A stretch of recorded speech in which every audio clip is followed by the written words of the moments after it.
요즘 통장을 보면서 내 돈 가치가 예전 같지 않네? 이런 생각 혹시 해보셨나요?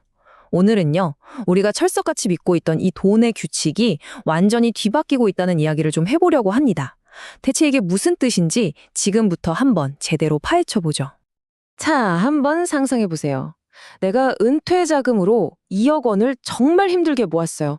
그런데 어느 날 갑자기 물가가 4배로 뛰어버리는 겁니다. 그럼 어떻게 될까요?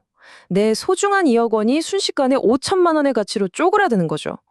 이게 바로 인플레이션이 얼마나 무서운 건지, 우리 돈을 어떻게 조용히 갉아먹는지 보여주는 아주 뼈아픈 경고입니다. 아니, 근데 왜 이런 일이 벌어지는 걸까요? 그냥 운이 나빠서? 아니요, 절대 아닙니다. 사실은요, 지금 우리 경제의 판을 완전히 뒤흔드는 거대한 2가지 변화의 물결이 밀려오고 있기 때문이에요. 지금부터 그 진짜 원인이 뭔지 하나씩 한번 뜯어보겠습니다.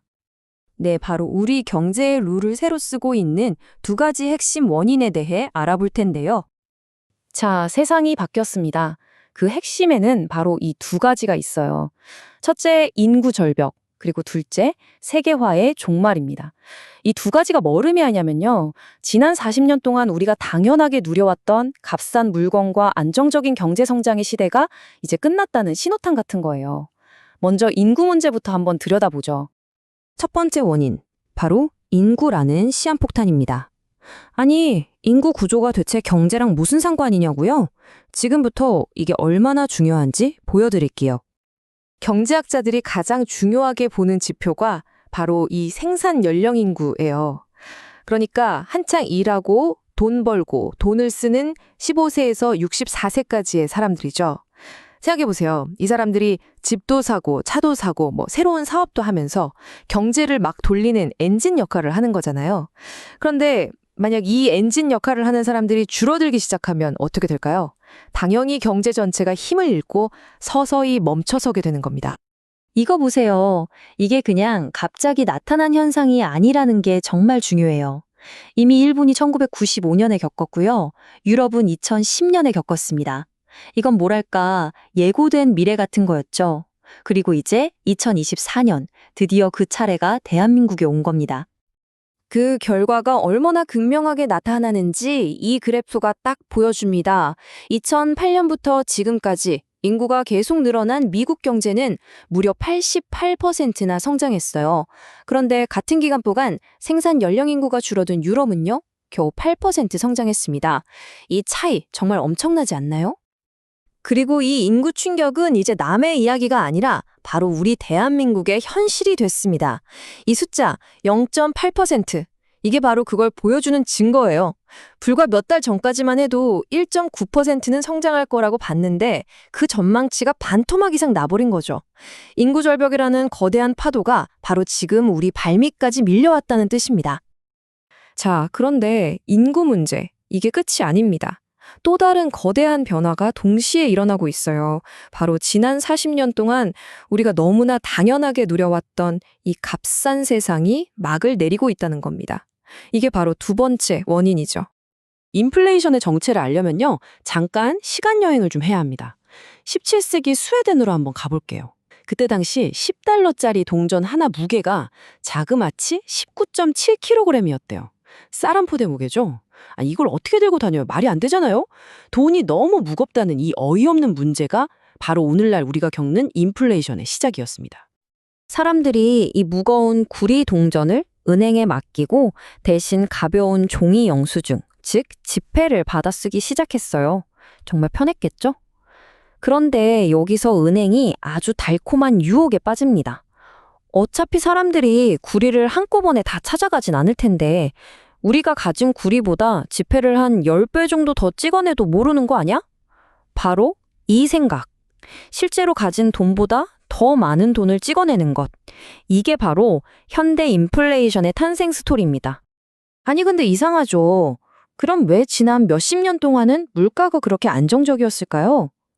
그 비밀은 바로 세계화에 있었습니다. 중국 같은 곳에서 값싼 노동력으로 물건을 엄청나게 싸게 만들어내고 전 세계에서 값싼 원자재를 마음껏 가져다 쓸 수 있었으니까요. 이 세계화가 인플레이션의 브레이크 역할을 아주 톡톡히 해준 거죠. 하지만 그 시대는 이제 끝났습니다. 미중 갈등, 전쟁, 보호무역 이런 것들 때문에 그 값싼 물건들을 공급해주던 시스템이 완전히 무너져 버렸어요. 이건 뭘 의미하냐? 이제 인플레이션, 즉 물가 상승이 우리 경제의 기본 설정값이 되어버렸다는 뜻입니다. 예전처럼 물가가 안정되길 기대하기 어려운 시대가 온 거죠. 자, 정리해볼까요? 일할 사람은 줄어들고 물건값은 계속 오르고 와, 듣기만 해도 정말 답답하고 암울하죠? 하지만 그렇다고 손 놓고 있을 수만은 없잖아요. 희망은 있습니다. 지금부터 이 새로운 경제 현실에서 내 소중한 자산을 어떻게 지켜낼 수 있는지 그 구체적인 방법들을 한번 알아보겠습니다. 이 새로운 시대를 헤쳐나가기 위한 일종의 생존 툴킷이라고 할 수 있는데요. 딱 3가지입니다. 첫 번째, 달러 자산을 가지는 것. 두 번째, 안전자산인 금에 투자하는 것. 그리고 마지막 3번째, 이 모든 것을 아우르는 포트폴리오 다각화입니다. 특히 금에 투자할 때는요, 어디서 사느냐가 정말 중요해요. 그냥 동네 금은방 가서 사면요, 부가세 10%에다 마진까지 붙어서 비싸게 살 수밖에 없어요. 그런데 한국거래소가 운영하는 이 KRX 금시장을 이용하면요, 이런 프리미엄이나 부가세 없이 심지어 나중에 팔 때 양도소득세도 내지 않고 거래할 수 있습니다. 훨씬 유리하겠죠. 하지만 여기서 가장 중요한 핵심 원칙이 있습니다. 바로 계란을 한 바구니에 담지 말라는 거죠. 이게 부동산이 됐든 요즘 유행하는 코인이 됐든 한 가지 자산에 모든 걸 거는 몰빵 투자는 이 새로운 시대에 정말 위험한 전략이 될 수 있습니다. 이 말이 참 와닿는데요. 건강한 숲을 보세요. 다양한 나무와 식물들이 있어야 가뭄이나 병충해에도 살아남잖아요. 우리의 자산 포트폴리오도 심지어는 우리의 커리어도 마찬가지라는 겁니다. 이렇게 다양성을 갖춰놔야만 어떤 예기치 못한 경제적 충격이 와도 버텨낼 힘, 즉 회복력이 생기는 거죠. 자, 이제 마지막 질문을 여러분께 던져보려고 합니다. 예전과 같은 안정이 더는 보장되지 않는 이 새로운 세상에서 여러분의 금융생활은 과연 어떻게 준비되어 있나요? 어떤 충격이 와도 버텨낼 수 있도록 회복력 있게 단단히 설계되어 있습니까?